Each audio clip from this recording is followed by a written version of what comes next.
danna subscribe, kana ka danna ƙararrawar sanarwa ta yadda za a dinga sanar da kai da zarar mun ɗora sabon shiri.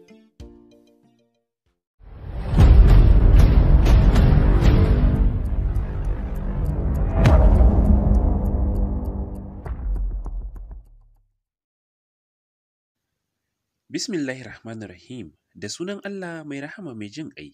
Sabon salon ɗa namiji, kashi na 16. Gafara Baffa ya ƙara nema a wurin shi tare da miƙa mishi wasu fararen takardu. A cewa shi dukiyar mahaifin shi kenan da ya amsa, wacce ya gagara taɓawa tun daga ranar da ya gane cewa shine ɗan mutumin da ya mishi aiki na gaskiya da amana. Mutumin da ya haɓaka mishi tattalin arzikin shi a lokacin da yake da rayuwa, wanda da taimakon shi ne ya zama abin da yake a yanzu. Da kira suka samu SS ya amsa, shi ma sai da Malam Baba ya haɗa da wa'azi da nasihohi masu ratsa zuciya, wanda ya cire wa kowa da ke gurin tabbunan da ke ƙasan zuciyarsa shekara da shekaru. A ƙarshe suka miƙe suka musu bankwana domin kama hanyar Maiduguri, amma dole ta sa suka bar Jafar anan, saboda irin burin da ya riƙa yi shi a dole sai an bar shi a wurin mamin shi. Jiya da ta fito raka su, ta kasa haɗa ido da shi, Hawa kuma ta rasa da wani baki za ta ba shi haƙuri sannan kuma ta yi mishi godiya abin da ya mata. Allah ya tsare hanya, ya kai ku lafiya, abin da ta iya furtawa kenan, ta juya ta koma ciki. Sadam. Fuskar shi babu walwala ya fito, jakar da ke hannunsa ya saka a bayan mota, sannan ya juya ya ga inda ƴan uwansa ke zagaye da wurin, tamkar wanda zai tafiyar da babu dawowa. Sa'id ne ya kalle shi fuskar shi da murmushi. Ka tabbatar ka dawo hutun satin fa, ka ga yadda rayuwa ta koma mana. Ba mu da wani mataimaki, mu ne za mu taimaki kanmu, mu kuma taimaka wa ƙananan ƙannenmu. Dan Allah Sadam ka nutsu, ka shiga tunaninka.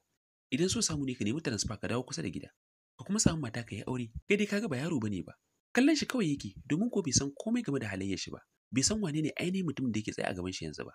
Ta ɓangaren shi kan bai san ta ina zai fara faɗa wa dangin shi yadda rayuwarsa take tangal-tangal ba.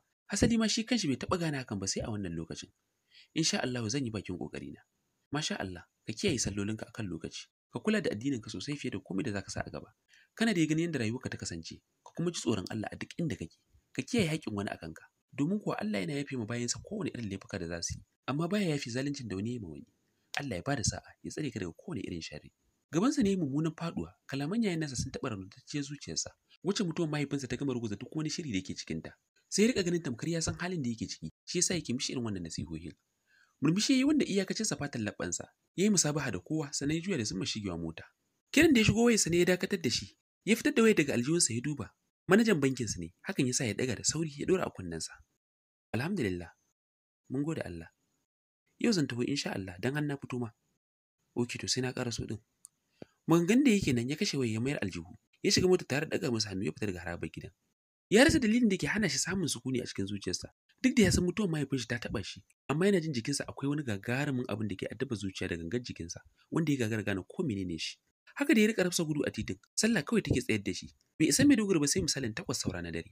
Sai da ya tsaya ya take away a wani restaurant sannan ya kama hanyar zuwa gida. Ga mamakin shi yadda ya bar gidan haka ya dawo ya same shi. Wannan karan gaba ɗaya dabararsa ta gama kwacewa. Ya rasa wa zai tunkara da batun batanji da tilan yarsa. Ya rasa ina ta dosa, take neman jefa mishi kokanto a ƙasan zuciya. Menene dalilin ta na guje mishi? Ko ta daina ƙaunar shi kamar yadda ta faɗa a ranar da suka yi karansa na ƙarshe? Wane ne ya kubatar da ita? Ita ce tambayar da ya fiye nanatawa a ƙasan zuciyarsa. Amma bai samu amsar ta ba. Bude gate ɗin ya fara ya shiga da motar, sannan ya fita ya rufe, ya kwashi kayansa daga cikin motar ya mika zuwa ciki. Hankalin shi a tashe ya zube kayan da ke hannunsa akan kujera, ya koma ya zauna shi ma yana ƙare mai yadda gidan ya wata irin ƙura kallo. Bai san ta ina zai fara ba, don haka ya kwantar da kansa a kujera, zuciyarsa na bugawa fat, fat. Idan da wani zai je kusa da shi, to babu dalilin da zai hane shi jin yadda bugun zuciyarta suke tsanantawa. A daren ranar bai iya tsinina ma kansa komai ba, haka kuma bai samu wadataccen bacci ba. Duk da wannan dama ba sabon abu ne a wurinsa ba. Dan rabin da ya bacci mai kyau, ta ranar da ya kwana a mashayar Grand Pinnacle Hotel. Haka yasa ya ci alwashin matsawar ya kai washe garin gobe, to babu abin da zai mishi katanga da zuwa neman batacciyar matarsa. 7:30 daidai na safe ya gama shiryawa. Fita ya shiga motar ya fitar da ita ya rufe gidan, ya koma ya tada motar ya wuce ya bi haraba wurin baki ɗaya. Tsaikon da aka samu a cunkoson ababen hawa, shi yasa ya iso wurin karfe 8 saura minti 5. A hanzarce ya fita ya ɗauki jakar laptop ɗinsa, a daidai lokacin motar SS ta danno kai gurin da suke adana motoci a harabar bankin. Sai da ya tsaya ya ƙare mishi kallo ya tabbatar lafiyar shi ƙalau, babu wani abu da ya same shi, amma ya ƙi kira ya mishi ta'aziyar mahaifinsa. A matsayinsa na mutumin da ya fi kusanci da shi a cikin gaba ɗaya ma'aikatan da suke aiki a wurin, domin kuwa kaf ma'aikatan bankin babu wanda bai kira shi ba, in banda SS ɗin. Yana ganin ya gyara fakin yana ƙoƙarin fitowa ya juya da sauri ya wuce zuwa ciki. Ofis ɗin manaja ya isa ya bashi hannu suka gaisa, ya ƙare mishi ta'aziyya, sannan ya zauna ɗaya daga cikin kujerun da ke girke a gaban ƙaton teburin da ke ɗauke da kwamfuta printer da sauran muhimman takardu na ma'aikata. Miƙewa manajan ya yi duba wasu fararen takardu guda biyu da suke cike da rubutu a cikin tarin takardun da ke gabansa, sannan ya koma kujerarsa ya zauna. Ka zaure, ya aka yi haka? Ko in ce me zaka ce game da waɗannan takardun? Ya miƙa masa dan wanda ya saurin sanya hannu ya amsa yana dubawa. inna lillahi wa inna ilaihi raji'un. A zuciya sai so ya magana, amma Allah da ikonsa sai ta bayyana a fili, har manajan na taya shi ƙarasawa. Sanin kanka ne banki baya ɗauka asara. Sanin kanka ne kuma banki baya zama da masu yi masa ha'inci da zagon ƙasa. Ya aka kai wannan gagarumin aikin? Ya aka yi haka? Haba ka zaure. Zuba ce ta yi a goshinsa duk da isin da ke fuskanto shi tana hura mishi sa sanya iska mai fitar da kamshin air freshener mai daɗi. Amma ka san wannan cin amana ne ko? Saboda duk wani ma'aikacin banki kafin ya fara dole sai ya rantsuwa da kula da haƙoƙin banki da kuma kula da dukiyoyin mutane. Haka kuma idan bashi kake nema a matsayinka na ma'aikacin mu, ka san ba za a taɓa hana ka ba. Amma me yasa ka munafunci banki ka ɗaukar mata kuɗi ba tare da saninta ba? Manaja ne mai wannan magana yana kallon sa, amma Saddam ba shi da bakin magana, dan bai taɓa zaton asirinsa zai tuni kafin ya mayar da kuɗin ba. Bai taɓa tunanin Caca za ta juya mishi baya haka ba, domin ko ba zai iya cewa ga abu ɗaya da ya ba, da zunzurutun kuɗi har naira miliyan ɗaya da ya ranta, wanda a lokacin tunaninsa zai samu abin da ya fi su. Sai dai cikin rashin sa'a, a ranar da ya je teburin Caca da kuɗin, ƙarshe ko takalmi bai dawo da shi ba, saboda irin warwas ɗin da aka yi mishi. Me kake yi da kuɗin mutane har haka, ka zaure? Maganar manajan ce ta dawo da shi daga dogon tunanin da ya tsinduma. Cikakke sumar da ke kansa ya shafa, yana tunanin irin ƙaryar da zai shirya, sannan ya ɗago yana kallon sa. Kai haƙuri sa, wallahi bani da wani zaɓi ne lokacin da na ari kuɗin nan. Ka san mahaifina ya sha jinya, to a gaskiya a lokacin ne na ari kuɗin na bada aka fitar da shi waje. To cikin rashin sa'a ma sai gashi bai tashi ba. Insha Allah zan yi ƙoƙarin dawo da su tun kafin abin ya fito fili. Amma kai kan ka san baka kyauta ba ko? Saboda wannan kamar cin amana ne. Amma tun da ka ce haka, za mu yi rubutu a baka daga nan har zuwa ƙarshen wata. Ka fito da kuɗin mutane. Idan ba haka ba, banki zai dakatar da albashinka. Haka zalika za mu yi gwanjan duk wata kadara da ta kasance mallakinka. Bai iya furta komai ba kan shi a ƙasa. Haka manaja ya gama yin rubuce-rubuce, ya sa hannu, sannan ya miƙa min shi ma ya sa hannu, ya tashi ya fita zuwa bakin aikinsa. Aikin da ya masa yawa shi hana shi ganin SS, kasancewa shi yana sama inda yake amsa ƙorafe-ƙorafen customers, yayin da SS yake ƙasa fannin accountant. Lokacin da suka fito cin abincin rana, yana cikin mota ya kifa kansa jikin tiyari, yana tunanin inda zai samu maƙudan kuɗaɗen da ya ranta. Da wani ɓangare yana tunanin inda zai ta nufa a faɗin garin Maiduguri. Tsaye SS yana jifansa da wani irin wulaƙantaccen kallo, zuciyarsa na ƙuntata, tana wani irin tafarfasa, a karo guda tana buga da sauri. Bai ce da shi ƙala ba, ya buɗe gaban mota ya zauna, idanunsa na kallon gabansa ya ce, ja mu je. Dagowa yana dubansa, a lokaci guda yana mamakin canje-canjen da ya gani daga aminin nashi. Bai yi gardama ba, ita yadda motar suka fita daga wurin, duk da ba wai ya san inda za su je ba. Titin bypass za ka ɗauka, ya yi magana fuskarsa babu annuri ko alama, don ko ji yake zai iya illata shi, matsawon ya nemi kawo mishi raini a daidai lokacin. Bai tanka mishi ba, ya canza akalan motar zuwa inda ya bukata. Sai da suka yi tafiya mai ƴar tazara, sannan suka dakata a ƙasan wasu bishiyoyi da ke gefen titi. Amma ka san baka cikin jerin mutane masu imani ko? SS ya magana idanunsa sun kaɗa sun yi jajir.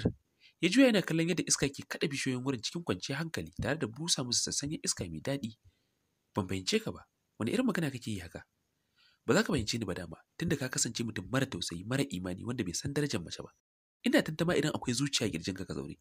Ashe baka da mutunci ban sani ba? Ashe dama kana da mata? Wani irin buga zuciyarsa ta yi har yana sa hannu yana dafe wurin. Idanunsa a waje juya yana kallon shi, sannan ya ci gaba. Na daɗe ina jin labarin mazaje wanda sukan wulaƙanta matayensu ta hanyoyi da dama. Da yawa cikinsu idan aka bibiya laifin da matayen ne. Amma kai da yake ka kasance butulu, mace amana. Da ka tashi sai ka wulaƙantar da matar da ta baro iyayenta. Ta biyo ka a matsayin mutumin da ta fi ƙauna a gaba ɗaya duniyarta. Mutumin da ta mutunta, ta ba mu amanar ruhi da gangan jikinta. Mutumin da ta fahula ma duk wata soyayya da take cikin zuciyarta. Amma ka rasa da wacce hanya za ka saka mata. Sai ta hanyar nuna ƙyama ga abin da ta haifa, wanda ya zama gudan jinin ta tsatsanta, abin da ya tsaga jikinta ya fito. Abin bai tsaya a nan ba sai da ka haɗa mata da duk wani kalar wulaƙanci na duniya da ka iya. Baka da imani ka zaure, haka zalika ina tantamar addininka. Anya ma kana tsoron Allah kuwa? Ban san haka kake ba, da tun asali ban buƙaci sanin ka ba. Da ban ɓata lokaci na wurin aminta da kai ba. Ina mai shawartar ka da tun muna mu biyu ka bani takardarta. Tun mahaifinta bai maka mummunan ɗaurin da igiya za ta yi rara ba. Duk da bugawar da zuciyarsa ke yi hakan bai hane shi sakin wani makirin murmushi a gefen bakinsa ba. Me kake so ka gaya min? Wai kana nufin duk neman da nake waje dama tana wurinka? Lallai yau zan ga wanda ya tsaya maka a duk faɗin garin nan, dan sai ka fito min da mata, ko in faffasa maka baki wallahi. Domin ko zan yaki ce amincin da ke tsakanina da kai, in yi maka rashin mutuncin da hankali ba zai taɓa ɗauka ba. Ina ka kai min mata? Ya ƙarasa magana cikin wata kakkausa murya da jajayen idanuwansa a waje. A karo guda ya sa hannu ya cakumi kwalar riga SS. Jiri hannunka daga jikina, shashashan banza. Sanin kanka ne ban da lokacin da zan ɓata wajen faɗa da dangiya. Ka bani takardar ta da ce, tun ban canza maka kamanni ba. Hannuwansa da yake ƙoƙarin dunkulewa SS ya riƙe gam, kallonsa yake da idanuwansa a waje. Kar ka kuskura. Ya wurgar da hannun ya faɗi ƙasa, sannan ya ci gaba. Da kake magana aminci, ai ni na daɗe da ya kice ka a cikin jerin mutanen da na sani ba, balle kuma amini. In baka sani ba, ina da na sanin ka a rayuwata ka zaure. Rashin mutunci kuma da kake magana dama ina za a samu mutunci a wurin ɗan caca, mashayin giya. Ka ɓata wayanka wallahi. Ina tausaya mar ƙayya, dan na tabbata wata rana za ta yi da na sanin kasancewa ka mahaifi a gare ta. Sai dai duk ba wannan ba, ka bani takardar sakin je. shi ne kawai bukatata. Akwai wanda zai kula da ita da ‘yarka tunda kai baka san daraja da mutuncinsu ba.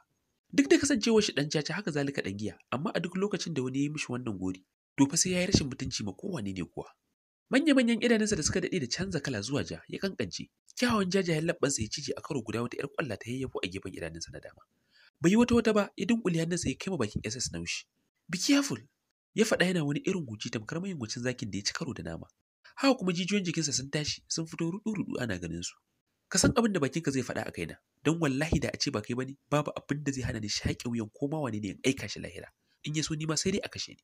Kuma ka yi gaggawa fito min da mata tun ban kai ga yin ƙarar ka ba. Hannu SS ya sa yana shafe jinin da ya fara ɗiga daga bakinsa. Kallon sa da yake irin duban da aka fiye yi ma marasa hankali, a lokaci guda yana sakin murmushi. Hankaci bai ciro ya sa ya dafe wurin, bai ce komai bai fara kokarin buɗe kofar yana shirin fita. Fardo shi Zadam ya yi dawo da shi ciki, a karo guda ya danna central lock a motar. Kana tunanin zan barka ka fita daga gurin nan ba tare na san inda matata take ba? To wallahi baka isa ba. Bai ce komai ba, ya cire wayarsa ya fara kokarin kiran wata namba. Da sallama aka daga daga wancan bangaren.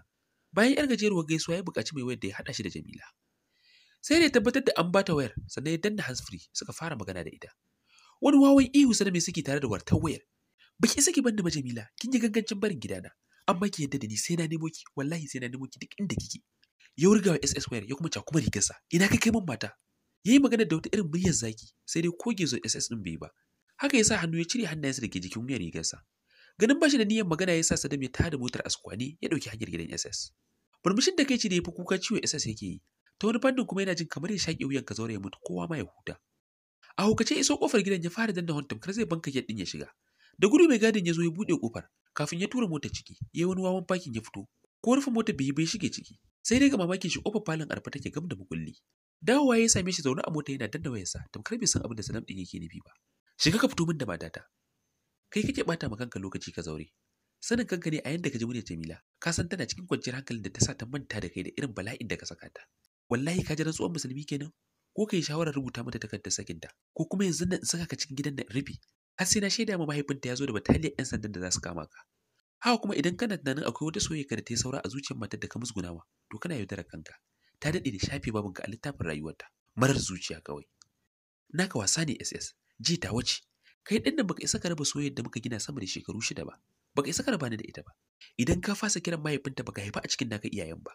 Idan baka sani ba, je ba za ta iya rabuwa da ni ba. A takaice ma rayuwarta ba za ta taɓa cika ba tare da ni ba.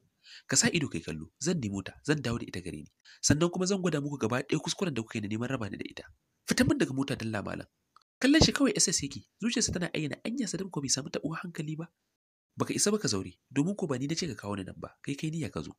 Dan haka baka isa ka ajiye ni a nan ba. Ka san ina da ayyukan yi a wurin aiki na ai. Kala bai ce ba, ya shiga mota ya je a rigitse ya fita daga gidan. A kofar bankin yayi parking, hakan ya ba SS damar fita. Sai dai shi bai fito ba, sai ma da bas da yana kokarin barin gurin. Waya SS ya ciro aljihunsa da niyyar kiran babba. Ko me ya tuna kuma sai ya maida wayar ya juya ya shige ciki.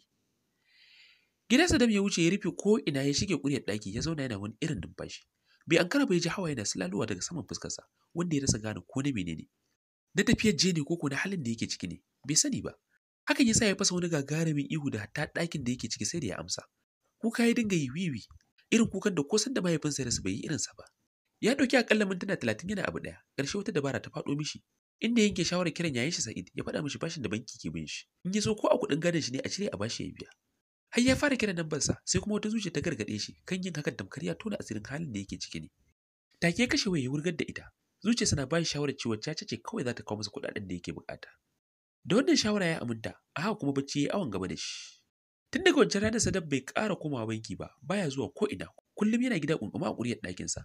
Illa idan ya ji bakin ciki ya ishe shi, maimakon ya dinga kai kukansa ga Allah kamar yadda Sa'id ya shawarce shi, a'a, sai dai ya fita ya siyo giya shi, ya sha ya yi tatil, har sai ya manta da abin da yake yawo a ƙwaƙwalwarsa. Sai dai matsala ɗaya da ke addabarsa ita ce, kowace irin giya zai sha, daidai da rana ɗaya bai taɓa manta fuskar je da yanayin ta ba, wanda a yanzu yake ganin tamkar babu wata ƴa mace a duniya da ke da zubi da tsarin surarta.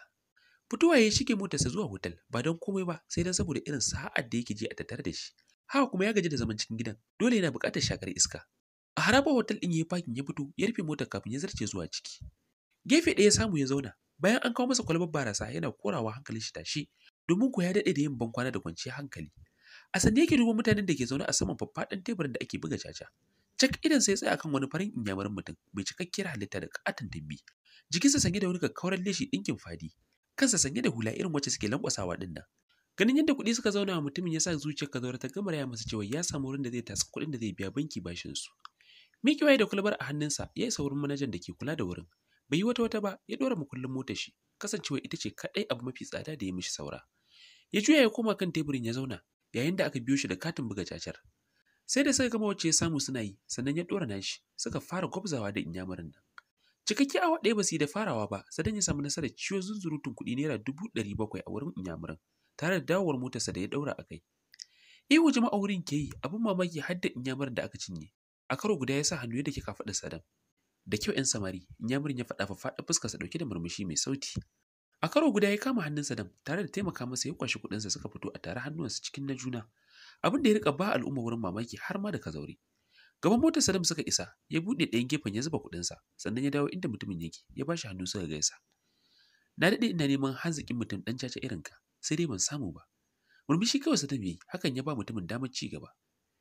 Zan ɗaga maka darajarka, in ɗaukaka fasaharka zuwa wani mataki da ba za ka yi tsammani ba. Ban fahimce ka ba.